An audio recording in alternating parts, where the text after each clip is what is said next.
down. There is no cover. There is no one here to protect you. You're all on your own. But Smith does fall elsewhere here. 3 versus 3. Tried to throw the Pokeball. Just use the gun at this point. Shut it down. That's exactly what Siri's going to do. 2 versus 3. SK's been downed on the floor.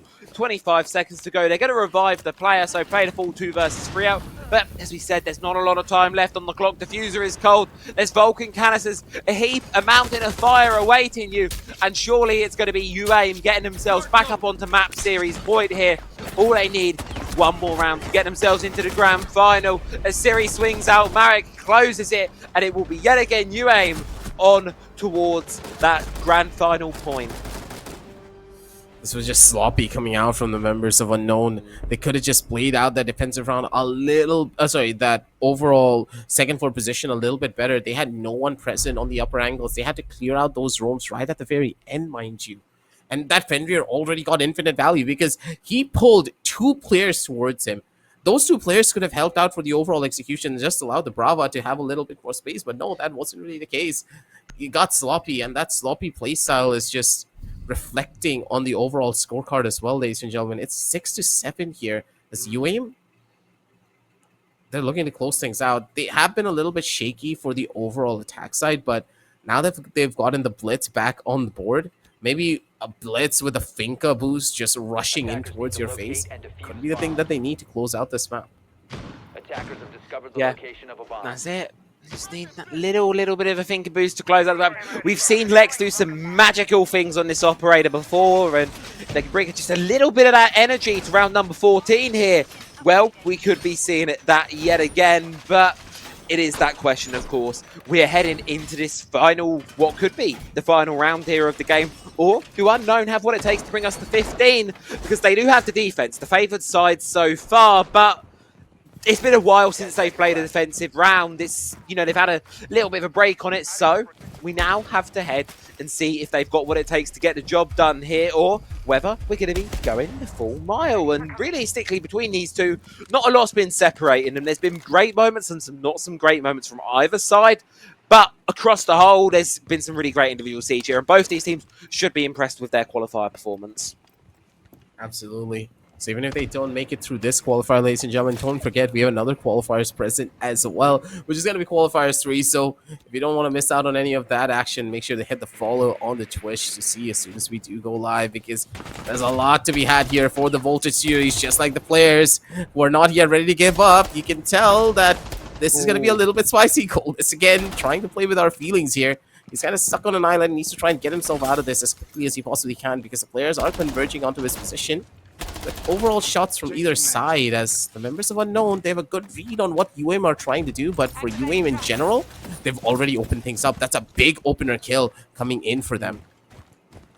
Yeah, and not to mention it's not only the loss of a player, it's the loss of the Ying as well. That's a massive execute operator, very much going to be something beneficial, would have been in the late round, but not going to be to play in this one, unfortunately. So it's going to be a case for UAIM to have to try and get it across the line without their main sort of spearhead in towards the objective. And the issue is they've still not got these key positions cleared out. Library's still not even been really dented at all from the side of the attack. They're still just kind of fishing about outside. The only one you've got in the building right now is Lex, on a bit of a lurk, play in the basement, supported by the drone, but it's a one-man mission, a one-man army, and is one man going to be enough against the full 5 of Unknown? Because your team, they're dropping around you.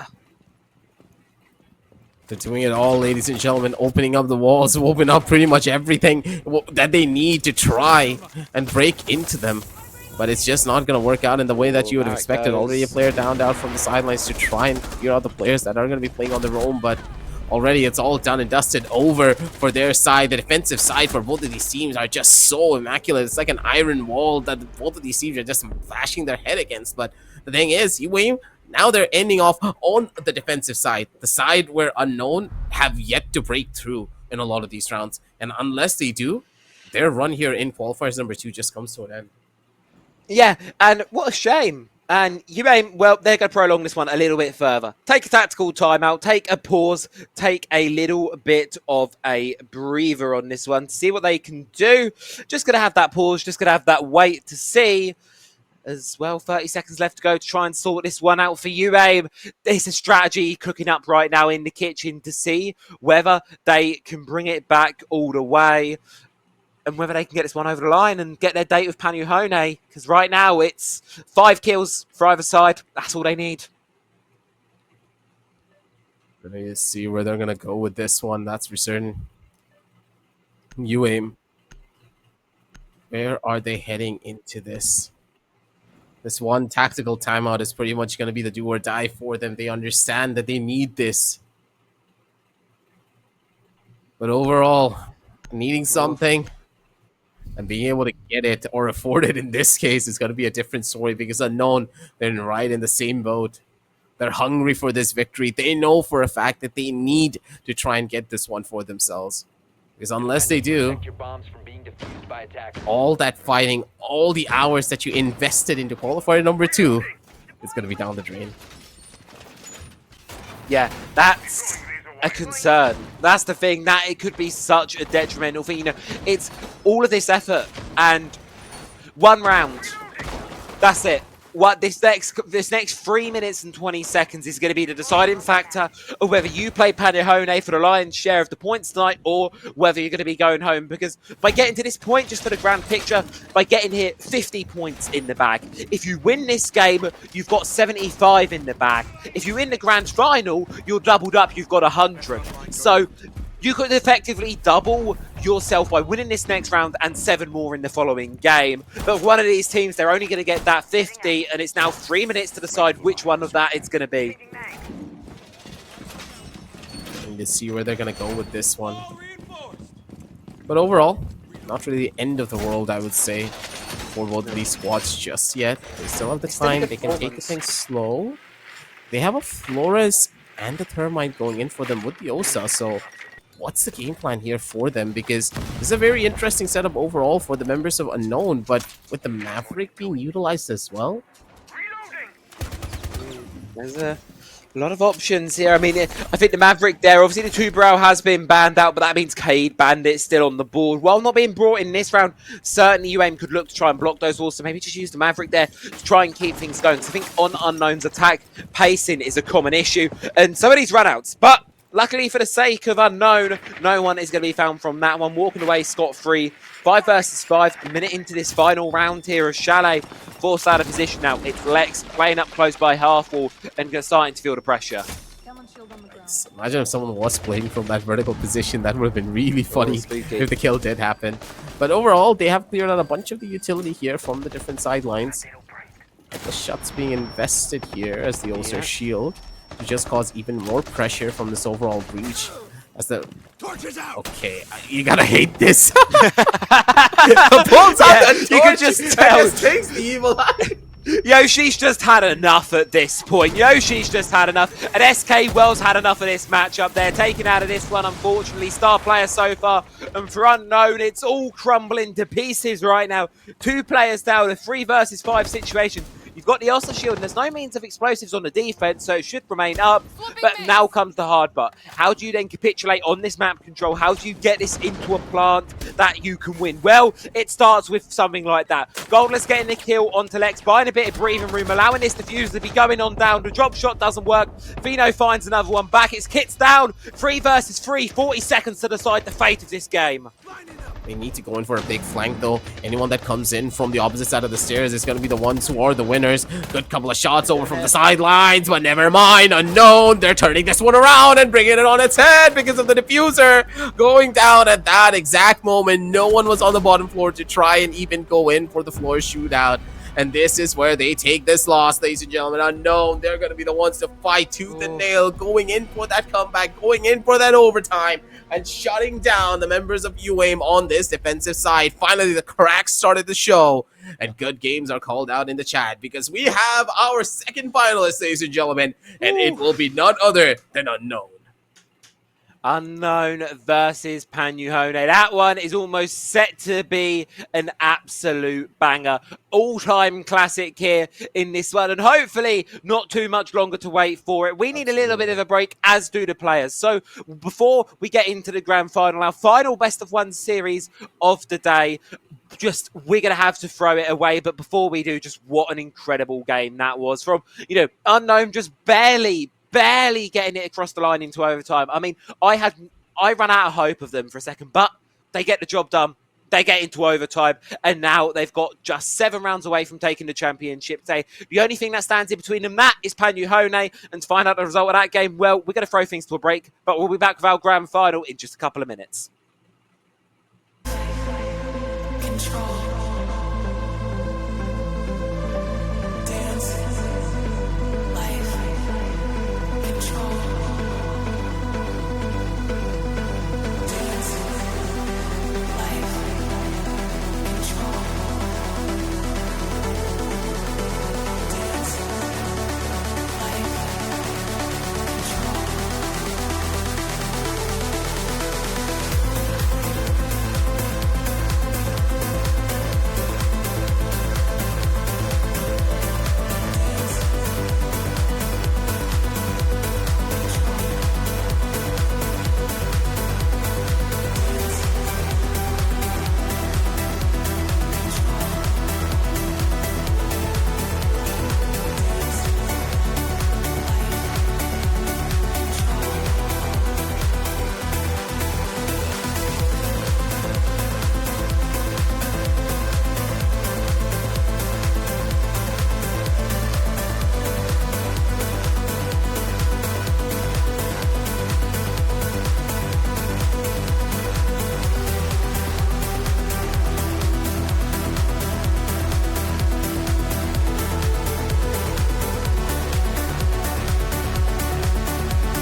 Okay, and we are live with our final match of the day. This is the big final we've been waiting for so long, and as you probably saw from that final match, it is Unknown who are our second finalists after Panhoen have finally knocked out Yavoli after the phenomenal run so far, which we, as you remember, followed through some of the early stages this tournament or this qualifier. Now we have Travi and Piercing here who will be taking you guys through our very final map of the day. Guys, I want to hear from you what you're looking forward to the most and what are your expectations in general for this final match of the evening. My expectations for this one, I think they're fairly straightforward. Panhone, they're the well-known name here. They're the favourites. Unknown, they're coming into this one as the unknown factor. I believe a French team of console exports. They're looking to be incredibly, upset potential here in this matchup. But I think it's firm to say Panhone are going to be the favourites and they are going to be the ones that I think should be taking this one. But the emphasis is on the word should, because today has been anything but should. I mean, I would have to agree strongly with that. I'm definitely kind of leaning heavily on the side of Banu, but I do see a little bit of possible map control with it being unknown on the final map selection of Nighthaven, which is where we will be starting off on for this final match. But other than that, it's hard to say. Unless we're going to see some like big-time stomping fever, the leanings are pretty heavily swayed, if you get my drift. I do like the fact that we did get Nighthaven as our final map here, just keeping things nice and fresh, finishing on a really map we haven't seen at all so far today. I myself wish it was Skyscraper, because that would have been an even more epic finale in my opinion, but that was actually banned out as the very first map. So, guys, for the very final time today, take it away.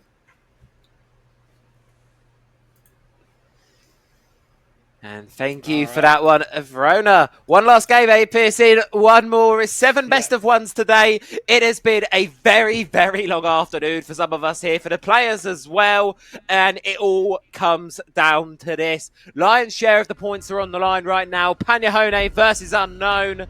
It's anyone's game. We've got our favourites, but today's been a day of upsets, and that may rain on here for Nighthaven Labs. I mean, there's a lot of opportunity to upset, especially when you've got Unknown who will be taking the reins starting off on defense. That's really where you start building momentum, and you get a little bit of a head start on breaking morale, especially when you're locking up sites. Ace, Kaid, off the board immediately. This is one of the maps where you can still semi-comfortably play around Bandit if you so choose. However, Banu is going to be taking care of that selection as well, on top of getting rid of Maverick. So they are going to still have to dedicate a slot with a subpar gun like Hibana or Thermite, but they'll still be able to get those walls secured thanks to those operative selections. But as far as rush strats or shields or even stalling, which Tuberel can be really infamous on that function, all of that is on the table. Yeah, these bans, they may be default, but they leave so much open here in the realms of possibility. And Labs, it's starting to get into this point in the map pool now where it's getting there as a well-known map. Teams are really starting to find their way. The meta's been set on it for quite a while now. But that still leaves a lot of room for creativity for teams, especially when the bans come on through like this. As you say, with your hard breach options, you're limited, so you have to find other ways to speed up the pace, take the ground, whether it's going to be the shield, Rastin going to be hopping onto the Montaigne, or other means. But we also look towards the defense, and I think that's a more fairly standard looking lineup of affairs here. There's nothing too crazy. Just catch my eye right now for Unknown. No, Unknown's composition looks pretty safe, but I do see a little bit of a force push composition coming in from Banu. It seems they got that now finally locked in. We've got Nisu on Ying, and then we've got Rostin also on Monty. So there's a lot of heavy push potential, as well as a bit of a lockout thanks to Nike on Nomad. That's what I'm going to be more interested in, is how they go about actually gaining the space, because you want to save those Candelas for the execute, especially with how nasty the crossfires can be over by electrical. That's going to be kind of the sore spot, as well as balcony, and you can't be wasting those precious Candelas on spots like those. So there might be a bit of a choke prior to getting a full setup. Yeah, yeah, you've got to watch those choke points because they're lethal on this map there. Goldless, they're going to be taking a lot of damage very early on, going to be dropped on the floor. Lambe, the one to close up the kill there on the Deimos going on the hunt. Now it's SK up on the front lines there, but immediately going to be hunted down by the Deathbug and gets the right idea. Retreats on back to try to escape to a relative line of safety here as Unknown. They lose a player and are unable to really get a trade off the back of it, giving them this man disadvantage. Yeah, losing a Nitro like that, especially first floor presence, is a rough start, as it just gives a lot more confidence to Pandu to just walk up onto Warehouse Balcony, as we see right here, and there's nothing to answer for it. But Geox is kind of going to be occupied with that Monty, and that's going to give a lot of leeway towards IT. A lot of melees trying to expose that shield, but ultimately going to be forced to fully fall back. Now they got Warehouse Balcony. That's one of the big struggle points now established. Electrical also in position from Nisu. You still got some first floor presence from Lambe, but otherwise pretty solid in positioning. Yeah, and somehow Lambe as well, able to get away from that one, still remains standing despite being on such low HP. It's a close one, but the player's going to remain. They're pushing towards IT, proving to be bloody as well as here now, we're in towards Aqua. All of the teams, everything's converging up on this point. SK has to try and get one, does take down Rastin. Lambe falls in quick succession as well to Fino there. And suddenly it's Unknown coming alive here. Panyahone dropping like flies.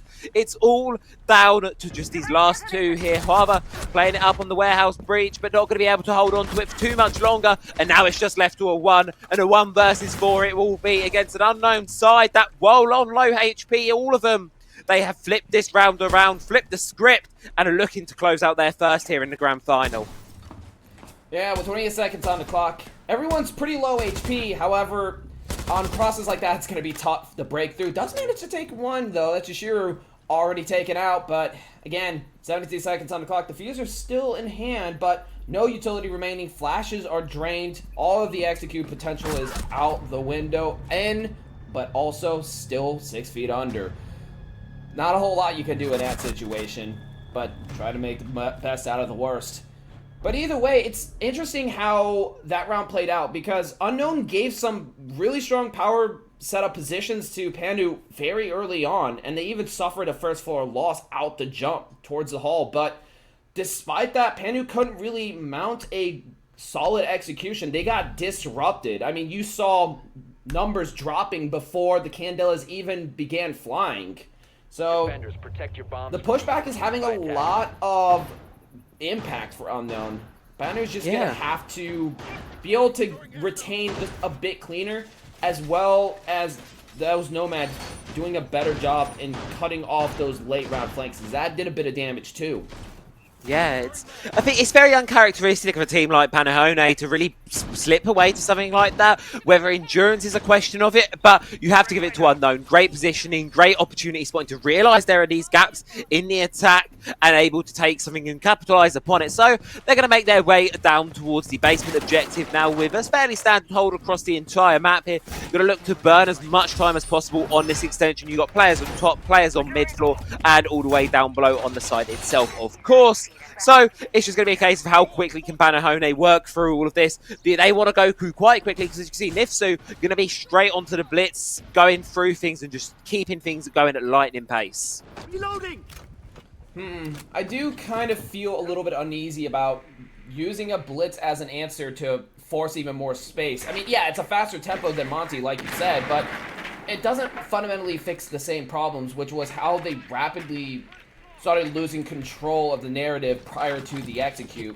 But at least this gives them an edge on their top-down clearing, which so far they've already made major space on it, already getting those basement walls open too. So as far as their setup, there's a lot more outside work than inside, which definitely is a big comfort point for Pandu, where before you had to get a little bit deeper until the real execute can start. Here you can go from the outside. This just gives a bit of a cushion from roamers like Vilsden, who's still up on the first floor, including Kiox on Fenrir. There's a lot of players that Pandu has not cleared, and they're already moving down the stairs. The cutoff, and without Nomad, it's going to be a bit dicey.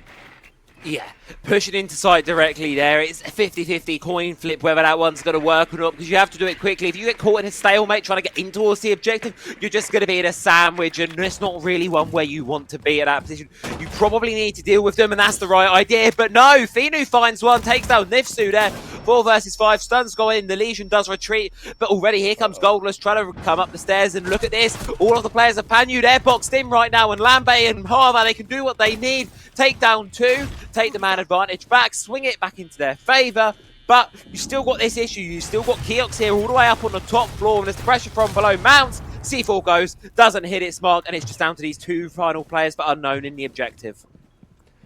At least they're able to stop the Ram from getting additional vertical. There's no more Ram cars available, so they're not going to be able to establish any more line of sight. What they have is what they get. And the transition to lateral is going to have to happen sooner rather than later. But Wava's already making the steps down, but as the horizontal presence still remains weak, all it takes is a little bit of disruption, and that can cause problems. But there's no one to stop this common corner plant, which is going to give them a clean opening. Lambe taking Shiru, and now it's going to be Wasaku to try to save this situation, which that's not happening. Nike will take that out as well. Yeah, that's it. Then clean one, and a very, very good response there from Panu. Exactly the kind of round that they did need in that one. 1-1 equalised the scoreboard. Whether it's the first round, a little bit of nerves, a little bit of cool-off. Obviously, Panu, they have had the longer break going into this matchup, but you would expect a team of this caliber to warm back into things fairly quickly, and I think that's what we saw quite a bit of there. Despite a bit of a mess there towards the vending machine staircase, still quite easily able to close it on out, get the job done, and the defense, well, they're going to be giving Basement yet another shot to see if they can get it over the line here on their second go of it. Protect your bombs from being defused by attackers. We'll see if the second go around will be able to do them any good. I'm not too confident on that. The only reason why I say that is Panu had some big openings that Unknown did try to take advantage of, but Panu was just too quick to the whip to punch that out, especially when we saw that Yushiru, I apologize for that name, Yushiru walk up onto Exo stairs, could not find anybody, got immediately swept out. This is where the timing of pushbacks and counter offenses are going to be important here, because Panu was making big progress on vertical, was making important progress on getting at least basement lateral presence, and Unknown was just unable to stop it. They were already too deeply cemented, and if Panu could do that even faster, it's not looking more likely that they'll be able to retake basement. It's more like we're going to see a repeat potentially.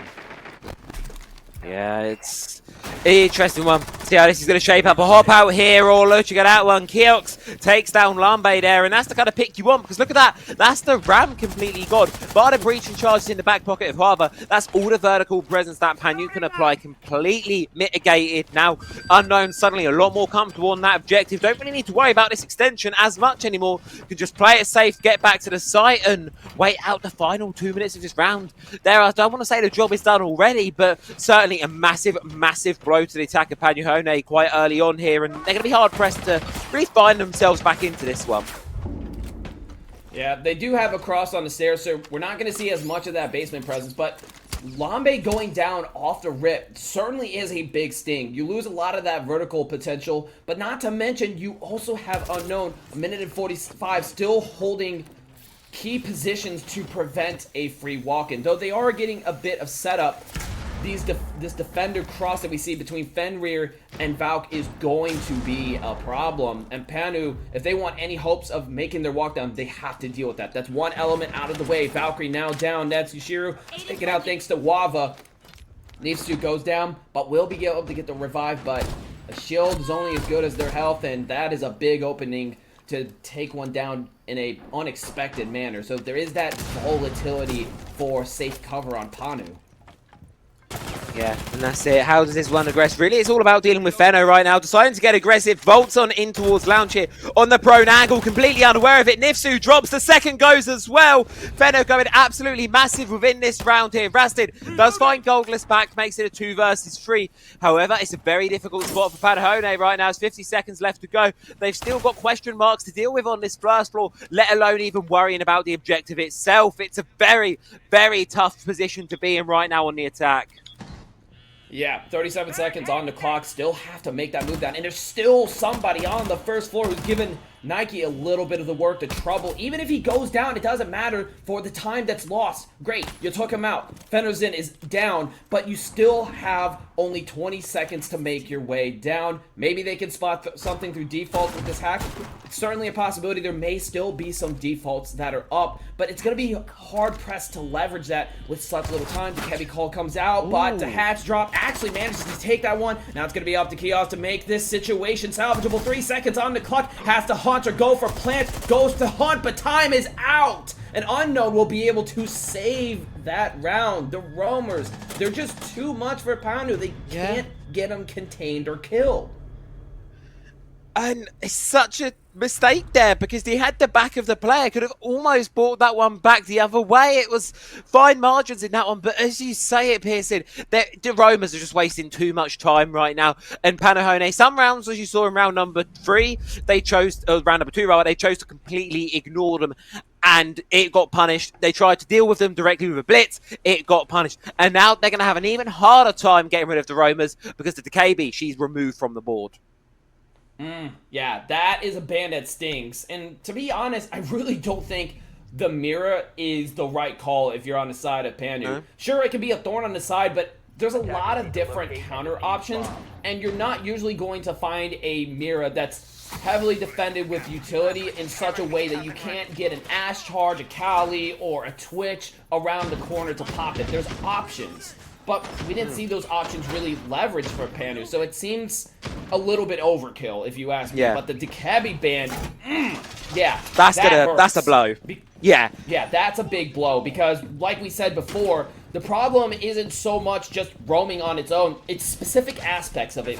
And really what it comes down to is a lack of containment. Basically, Panu wants to have their Unknown's roamers backed off just enough that they can focus on the execute and then pull a 180 and swing back on them when they try to fall back in a controlled burn. But the problem is there's no control to it. They're out of control. They're able to move with too much freedom, and we're even seeing walk-ups from sight. And Panu is not really getting that control that they want. Yeah, and this is something that Panahone, when they were playing earlier, they really relied upon that control. That chaos, they were thriving in it. But it feels like here, the chaos is more of a problem for Panahone than anything. And Unknown, they're just, I think, riding a lot of the momentum from the last game, right? 8-7 victory, insanely close one. And they're continuing to sail on that ship through here in towards Lab, applying much of what worked against UAIM here against Panahone. And the Finnish sides, they're really struggling to deal with it, all things considered right now, and I'm concerned for what Fino can pull off here. On the flank, on the visual down below, K1A in hand. Are they aware? They see the player, but going to run away from it, not engaging on that one. 10 players still going to remain standing. Well, yeah, and I mean, especially when you've got a Vigil lurking around like that, I mean, taking big rotates across the map. It just goes to show how much freedom that Unknown has when it comes to navigating these situations. And as usual, Panu is just dedicating their time, the nitro goes out, doesn't connect, but they're just dedicating their time to trying to get this setup going as quickly as possible. Panu is very time efficient until they get shot from the back. And with the Dekabi gone, there's no Nomad in the composition. It's going to be a lot hard to hold things down. But Unknown is getting a little too dicey around those breaches. And Lambe will be the first to punish that, already giving them just a little bit more opportunity for site control. If Panu can continue to punish this over-aggression, there can be a good fighting chance, even with a roam presence. Not what you need, though. There's a team kill yet again. They're being manifested today. That's not the first team kill, I believe. That's like I think that's the 6th or 7th now. We've got a lot of team kills, but we've also got a lot of kills flooding in there as Nike takes down Keylog. Shishiro does find one back onto Horvath. 3 versus 3, even scoreboard right now. The kit's gone cold. It needs to be recovered, and this is the issue. Beehive going to be giving the information on the player playing close towards the electrical door here. Need to rely on the rest of the team to deal with victory. Swing it on your own. That's exactly what happens. SK takes down Nifsu. Not a good play there at all. Nike going to try and move in to try and get something going. Will indeed be able to do so. Makes things 2 versus 2. Even out the scoreboard now. But Goldless taking a lot of damage here in Connector. 20 seconds to go. And the Valkyrie going to be the sole one left standing. Lambe closed it out as Nike gets a triple kill within the round. And finally, Panahone showing some teeth back. Now, if you're going to deal with roamers, that's a much better way to do it. Punish the aggression. We've seen them trying to throw out these wide peaks, wrapping around corners. Unknown really got gutsy there. But those corner swings, even when one of them failed, 2 of them succeeded. Being able to immediately re-engage those fights on their terms where there's no cover. Because you got to keep in mind, when you do a deep wraparound like that, when you're on the receiving end of such a swing, you have nowhere to go, nowhere to run. There's no cover that you can really play off of. It's really a matter of if you can hit that shot first, and it's kind of hard to, because there's variations in how you could wrap around the corners of swing at a defender like that, whereas you're pretty much in one spot, which is going to be deep in the corner, unless you decide to just, you know, suicide swing it, which unfortunately Unknown did not get a lot of success with that, or didn't go for it much at all. So there is that element of, sure, they're taking initiative to try to disrupt Panu, but they were almost getting formulaic with it in such a way that we saw this weird wraparound, such that Panu had sight and Unknown was on the outskirts before the diffuser even went down. But it wasn't from just Panu having a strong attack. It really, I mean, they did, but it just came from how they were being so aggressive, trying to wrap around and flank all the time, that we had that end up being the outcome. And wow, that is a very aggressive set of nitros and a big loss, as not even a bit of damage came out. Yeah, and that's it. A lot of utility burnt for not really a lot gained. And speaking of utility being burnt here, Hibana on this wall, there's a clip, and I feel like we might be repeating it here. I'm just going to let this one play itself out as we continue to struggle to get the IT wall opened up here, making a little bit of a butchery of it, but hopefully eventually Panahone should be able to get the job done, because there's a lot of importance on this spot, and failure to do it, there we go, should be good for this one now. Get it nice and open, eventually job is done. But that's a minute of the round, but a lot of time spent on what's really quite a primitive step in an attack here on towards this top floor site. Panahone right now needs to start picking up the pace here and start really taking some ground. Yeah, whenever Panu feels the need to rush, that's where things can get choppy and gaps can be found that Unknown can sort of abuse. But they do have a high enough velocity to kind of cover up for even big time loss gaps such as that. But it's just really a matter of maintaining consistency and not feeling an excessive sense of urgency beyond their normal operation. And so far, they've already got electrical, which is a big step up when it comes to key positioning. And right now, the front that they're pushing from, Unknown doesn't have a whole lot of options that they can try to wrap around or flank. It's going to be kind of force for force, which plays in Panu's favor, because the more that they have to deal with roamers shooting them from the back, and the more they have to invest to try to contain that back end, that's where they really start to fall apart. And here, they don't have to deal with that. Yeah, and as well, what's really curious to me for Unknown is all these rat spots right next to the breaches. We saw them try it in the previous round and it didn't really go to plan, but we're still seeming to commit to that one here from the side of Unknown. There's the Panahone starting to circle around the objective now, find their way in towards this one. As you can see, Rastin wanting to make some presence in towards Warehouse, completely unaware, but somehow Yashiru not able to find anything. It's 1 versus 1 with the Montaigne. Can they quite find the pick back? It's bloody, it's scrappy, but I think Yashiru realizes it's time to run away, but not before trying to take a pick back. But elsewhere, it's Lambe popping off on the objective, cutting down the players up there with Nitsu. 2 versus 5 now. The diffuser's going down, and can Keox really get anything going in this one? Not at all, as it's flawless for Panahone there as they take the lead. It's amazing how much you can get done when you don't have to deal with roamers or lurkers or really anything for that matter. Most teams would crack under the pressure to try to get a direct take going, but for Panu, this is where they thrive. That's where their wins have been. You know, when they're pushing electrical or they're pushing basement, and you don't really have to deal with as much roamers. I mean, basement, of course, you've got first and second floor that you have to worry about, but once that clear is done, I mean, it's a lockout, tag out, and it's a sweet deal that Panu wants to take every single time. And for Unknown to run this site again makes me a little bit weary, because how do you deal with that side of the map? What is going to be your resolve in that? Because you're not going to just be able to go for these long-ended flanks. You're dealing with a very narrow channel in order to get access to that, and it's very easy to get popped at any point along that line. And one drone, and you're not going to be able to sneak in. You won't get that opportunity. But as far as Waterfall and Warehouse outside goes, they seem to be doing fine. They just have to deal with that electrical side of the fence. That's where things are not doing too hot for them. But I do see the Oryx, which would allow for some very long-winded rotates, which honestly would probably be their best bet. Yeah, I mean, something that really shined for Unknown on Chalet, the previous map played against UAM, obviously different team. However, one thing that Unknown were really, really good at throughout that series was these flank plays, these wrap plays. And once they started to play into really sort of get into that play style, especially on their defenses, they were able to make some magic happen. So perhaps, as you say, that Oryx pick here for those long rotates could be trying to really create some of that same magic here on Nighthaven Labs. But it might be Yashiro here wanting to go for an early swing out here to the players, trying to get in towards Connector. Either way, it's going to be a battle, and it's going to be one that Goldless is going to win, and that's Harva taken off the board early on. I love how bold that is to peek right out as that breach goes off, because that's not something you really see, and it throws off the setup immediately. Though, granted, the only person that they got out was Buck. Getting out something like Thermite would be, you know, kind of a better deal, but it's still big damage. But wow, Rastin getting gutsy with that push-up, but does promptly get refragged. Was it worth it, though? Because now you're down a Monty. We love to see the initiative, but it could cost them heavily.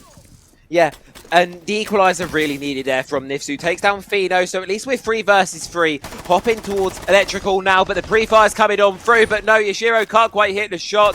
Nifsu going to be trying to challenge onto it. Can't hit anything on their end, though, as the man advantage goes right back into the pocket of Unknown, and it gets even stronger as it's all left alarm base. 7-2 off Unknown as one of the best mechanical players here we have inside of Tier 2, but is this going to be too much of an ask for him? 1 versus 3 situation here.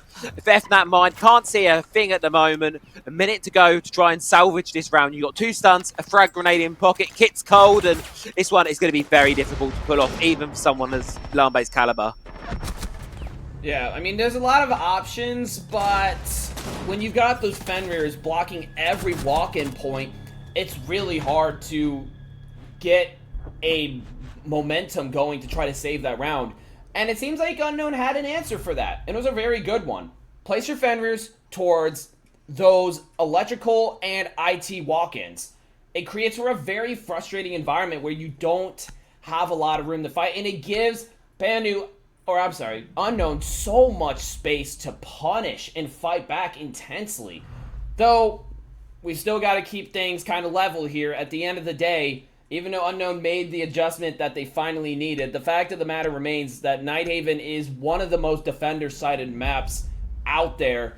And being on a 3-3 split, hard to say how beneficial that's going to be. Though, to be fair, Panu has a notorious reputation for being very heavy-handed on attack. So perhaps with Unknown being the one to select this as our final map for today, maybe there's a possibility that Panu will slack on the defense a little bit and give Unknown some breathing room. But considering their velocity in roaming and overall attacking, it's a tough sell. I would say that Unknown could be poorly poised to pick up their first attack anytime soon. Yeah, this is now the spicy half, and, you know, 3-3, it's turbulent waters here, but Panahone, I think they, as you said, they're going to be, you know, all right at the moment. But Unknown, it's a tough sell right now. As you say, it's really, really interesting one. To really see how this one's going to fold out here, because I feel like it's going to go one of two ways here. It's not going to be this kind of middle game. It's either going to be all or nothing. We're going to see a really close game continue on, or one team is just going to start to steamroll with the rounds here and get this one closed out quite quickly. Don't know which one it's going to be, though, and I think this first round and a half is going to be really, really telling as to which of these two outcomes we're going to be finding ourselves with.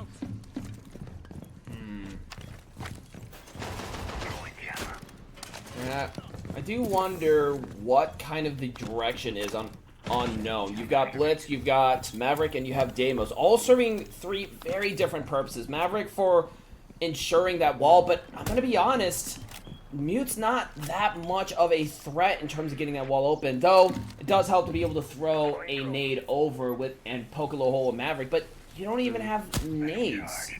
But, I mean, it is an option nevertheless. I don't think Unknown's composition is really with a given direction. It seems like it's more kind of a... Oh, look at that Nitro. Holding close to the feed holes and you get burned instead. Nice lineup, but it's kind of hard to see what the direction is for Unknown. They look kind of split at the moment. Yeah, it feels like an attack of we're just going to bring in Jack of all trades and see what sticks, but at the moment it doesn't seem like anything really is, to be honest with you right now, Pearson. Lambe's popping off as always, 8-3 so far. Unknown in the 3 versus 5. They've lost the Hard Breach, one of them at least. They've also lost the Deimos, and they've got a Blitz, a Grim, and a Thermite to work with it. It's not the most amount, but the real kicker, I think, is going to be this man counter, because it's just getting worse for them. Their Goldless is going to be taken off the board.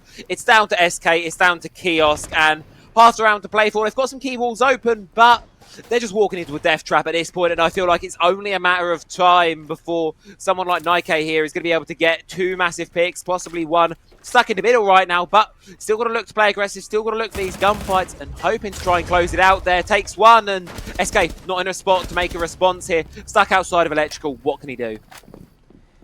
Hard to say. Managed to take at least one, but hops in blind, and Nike will be the one to finish that off. But if you're rooting for Unknown, there's a lot of nerves. You can feel the tension right now, because what we saw there, composition-wise, as far as operators, it didn't seem like there was a meticulous direction on what their game plan was. I mean, sure, they wanted wall security, but did they really need a Maverick and a Thermite to do that? Kind of debatable, if not entirely unnecessary. But then you also, too, have that Deimos, who didn't really have any impact that round as far as roam hunting or anything for that matter. In fact, I don't think I saw a single Deimos ping. So, and against a team like Fanu, who already has their resolve, maybe they don't make the best decisions, but whatever decision they make, they're going to commit to it with full confidence and team coordination to pull that off to the best of their ability. You need to have a clear game plan against that kind of aggression, so you have the flexibility in how you want to fight off those counter offenses. And without that, it's going to be a tough sell in trying to pull out an attack round win. This already kind of sets a ugly scenario if you're Unknown. We'll have to see a bit more of a stratagem in how these attacks play out. Yeah. I think that's the really important part of it there. You can't just be wandering in, especially against a team like Panahone, with just, let's just see what happens mentality. You need to be going into a very, very solid game plan and doing everything in your power to make sure it commits through and not last minute deciding, actually, no, I'm a bit scared to that, let's try this instead. You need to be committed, you need to be going through, because Panahone, you look at the lineup they've got, they know what they want to do in this one, and well, it's going to be getting things started early. Nifu takes down Yoshiro, SK get one on towards Lambe there. Vaughn taken off the board, and it seems like for Unknown, the game plan in this round is just go fast. Now looking at a 4-4 situation going ahead, we're already seeing a bit of direct site pressure. Just a little bit coming off from Unknown, but yeah, taking one out the rip's a good start, but this walk down isn't going very well. Stuck in Exo Pillar, taking quite a lot of damage. your flank watch, your shield is down. You still got another from Ryozin on the side of Osa, but that's about all you've got for cover. And worse yet, you've still got a player above, Nifsu, who could come and swing in at any moment and destroy the one front that you have remaining. Because right now, Ryozin is just stuck outside of the breach. That's your only other wild card, and it doesn't pose enough of a threat to Panu to be taken seriously as long as you just don't misstep. That's it. It's really comfortable here for now, Panu. They could just ride the rest of this round out. They've got the clash. They have to read exactly what Unknown had tried on. It's better read into like a book and a chapter. Well, it seems like it's being closed. Of course, you never know. Minute 15, utilities being thrown, blinds the teammate instead, unfortunately. Clash still going to be standing. Eventually, Frag Grenade's going to force her into some really tough spots, but there goes Huava, takes down Keox there, leaving it all up to one. Clash deploys her shield, getting ready to spray on back, and this one is just looking to go from bad to worse right now for Unknown as they're in a 2v4. And I mean, they can't get a breakthrough either thanks to this clash. It's just making things so much complicated, especially when the shield is planted down the ground. That's a volatile gun at any given moment, but despite that, they do finally manage to get Nike down. Now 3-2. They have the break-in that they finally needed, but they're still down to 37 seconds on the clock. They do have that Osa shield to try to force some space deeper in, but at the end of the day, you've got Panu who is holding this back really hard, just waiting for the line of sight to walk up, and there's the first one, Nifsu to catch Vyonsen, and we'll see SK go down promptly after the breakout unsuccessful. Momentum starting to really build up. Badahode now as they take two very, very convincing defensive rounds here. And despite Unknown certainly looking a little bit better on that second one than the first attempt at it, still felt a little bit directionless. And even when they tried to commit towards that rush early on in the round, Panahone read into it immediately, put the right players in the right places, and it all just kind of collapsed down from there. Beautiful use of the clash here. And as we head towards the tertiary bomb site for Unknown, I think this is a must-win round here because you go 6-3 down, and I do start to worry for them. But there's a little while to go before we get there. Of course, we've got this next round to play out before we can get another ban in. And really, Panahone, they keep changing things up. I don't think there's one operator you can target here because everyone's putting in paces. But more importantly, everyone's changing things up. And Unknown, they're kind of going into the unknown with every single round here. Well, yeah, I mean, I would say for both Panu and Unknown, there's not really a clear indicator of a strong operator that needs to be dealt with, because as far as both teams are concerned, there's been either just no operator having a keen impact on the side of Unknown, other than maybe Osa for the basement stairs walk up and just allowing them to force deeper. Maybe Nomad for flank watch, but even that hasn't really been all that effective. We've seen how much free real estate Nifsu had for a time on first floor before falling back, so it's hard to really say on either side who the strong bands are going to be. And like you said, there's already been flexibility from Panu switching up their composition so much. This is what makes them so good, constantly keeping Unknown on their toes on defense with their composition strats, but also just such devastating attacks. I mean, clear resolve. It's honestly two different worlds here.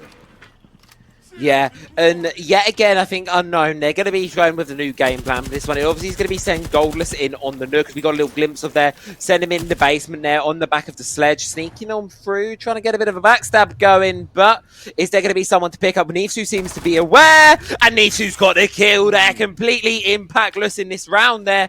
Nook, well, she will be here no longer. And Panahone off to a great start here in round number 9. Yeah, brilliant call to snuff that out. One of the things that always comes down to tempo, but that was not really the hold for Lambe, getting absolutely nuked off a warehouse. Now going to be putting it back into 4-4. Unknown stacking the presence onto second floor. If Panu overplays the presence there, they could be in for one nasty recipe. Not to mention, there's not a lot of support up there for all that is left on Banu's second floor defense. So play this recklessly and it could be pain, but here comes the sneaky corner wraparound looking for vertical lines of sight, but doesn't know Nike is there, but Plant is already going down. That vertical impact could be mitigated unless he finds 3! That's gonna be from the first floor, shutting down the plant attempt. Doesn't matter, you don't need the vertical hold. Don't even give him the chance to plant.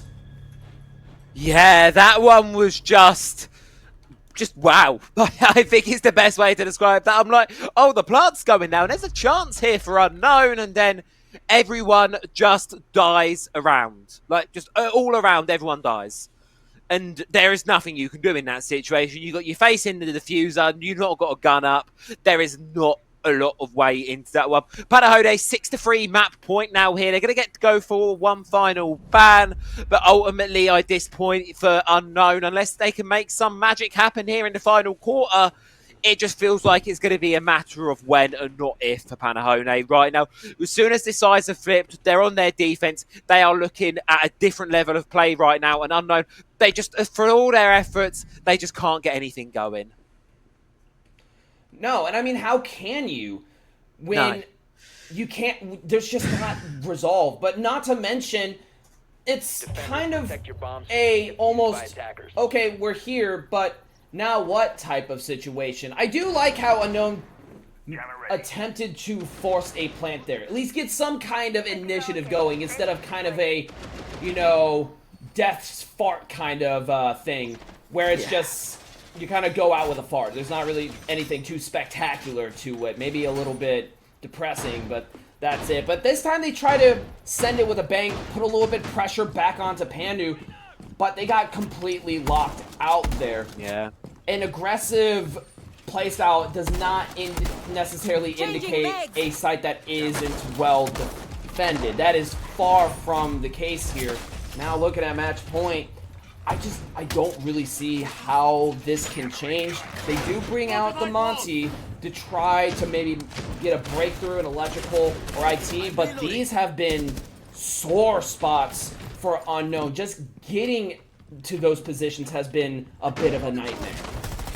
Yeah, and even once they get the positions themselves, they have such a hard time holding on to them and capitalising with them. Lambe tempting fate a little bit there on Catwalk, not going to commit to it fully, going to retreat away, and wise call to be made there, I think. You're better off not losing that one, playing it a little bit safe here. Well, quick pace for Unknown as the player inside a connector already started to feel the pressure. Nifsu going to be up at the forefront of things. Jello pinged out, going to try and retreat on away here. Montaigne right in his face, just going to run, hide, tuck his tail between. C4 goes, and Goldless taken off the board. Yeah, again, I think that's the key word there. We're just seeing a repeat here for Panahone today as they're going to just completely stall the breach. And look at that, another C4 lined up. This one, however, is not going to make its mark, but it's setting the statement right now. Panahone, they're comfortable. Unknown, they are feeling the pressure of the world right now, especially as the shield goes down, as Fino drops as well. It's all up to SK and Keox here to try and bring this one back from the brink of defeat, but in a 1 versus 4, Goldless already thinks it's gone, and SK with it all to do. Player outside chasing on about. I don't know if there's a way back from this one here. This one might just be finished. I have to agree. I think we're looking at a goner here, especially with that prone angle already ready. Wava ratting it just a little bit. But there's not much you can do there when you don't have a way to push. Panu is just way too strong on initial entry denial. And we saw Unknown try to compensate for that with, what we saw before with Shield, Nomads, but it doesn't fundamentally stop the fact that initial entry denial is way too strong. Yeah, so much incredible stuff there. And Everona, I've got to ask you, what are your thoughts on that game? What a fun way to close out our day. Not as close as we've seen, but certainly a great showing of the quality of Panahone, right? It was...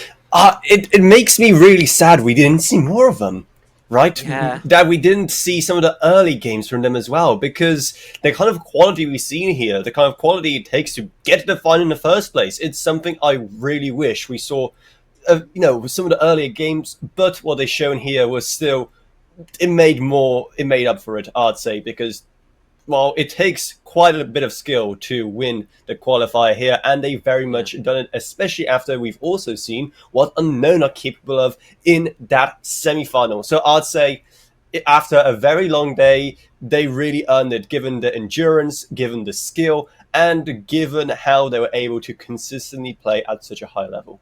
So, I mean, before we leave, is there anything else you want to kind of wrap things up with on your end before we finally are able to Finally. take, have a rest and relax after such a long day of qualifiers where we finally managed to get our winner. And before we go on to our third qualifier in a couple of days' time.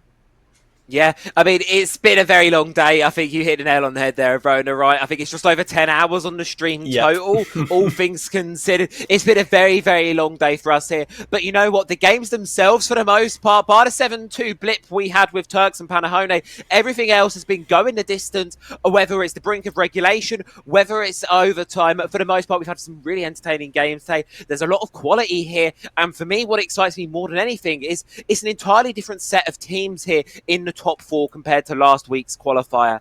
It's an entirely new set of teams, entirely new set of champions, and I think we're setting that up for qualifier number 3. Things are going to start to get very, very narrow margins between qualification for the next stage and not. It's going to get incredibly spicy. Yeah.